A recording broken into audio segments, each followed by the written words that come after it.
Caen relégué, Amiens sauvé, City envoie Dijon en barrage. Selon France Football. Ligue 1, 38e journée. La Ligue 1 a rendu son verdict.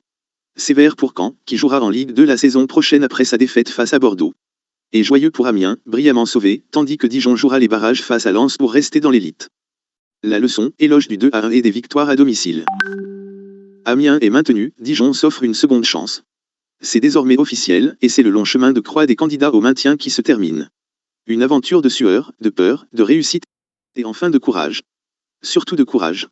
Comme point commun, ces deux équipes ont gagné 2-1. Anecdotique, forcément. Les victoires à domicile le sont beaucoup moins. Car les trois candidats au maintien avaient une similitude avant cette dernière journée, le plaisir de recevoir pour espérer un billet dans l'élite.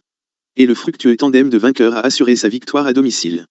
Amiens, tout en maîtrise grâce à des buts de Guirassy, 14e, et Godot, 47e, face à Guingamp.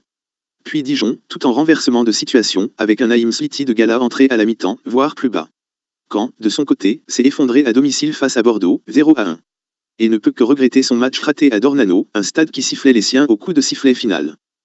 Car pas sûr que les supporters du SCM goûtent plus à Domino qu'à Conforama. Et pas sûr non plus qu'ils soient très confiants à l'idée d'une remontée immédiate la saison prochaine. Dijon, de son côté, n'est pas encore assuré d'une place dans le très sélect canapé de l'élite et devra cravacher face à Lens et son public bouillant, qui s'amourage pour une fin de saison de haut vol. Enfin, Amiens peut savourer. Livraison de champagne à volonté au programme, sans aucun reproche à faire aux hommes de Christophe Pélissier. Le sang-froid des gars de la Licorne a été remarquable, le tout agrémenté du joli but de Saman Godot. L'Iranien s'était un peu perdu cette saison et n'avait plus marqué depuis la 9e journée. Il a retrouvé le goût du but. Et c'est tout un club qui l'en remercie. Amiens a tenté des paris cette saison, Godot, plutôt réussi au regard de son début de saison et de ce but salvateur, Ganso, allègrement raté. Alors, un maintien comme une sorte de prime au risque. Nul ne le sait. Et en Picardie, on s'en contrefiche sûrement un peu. Car la bande à Montconduit jouera en L1 l'an prochain. Le gagnant, Naïm Sliti, ce héros. À vrai dire, on n'avait pas trop compris pourquoi Naïm Sliti avait été mis sur le banc par Antoine Comboiré. Mais, dans un éclair de lucidité bienvenue, l'ancien coach du PSG et de Guingamp a vite changé de direction. Sliti rentrait à la pause. Et quelle entrée!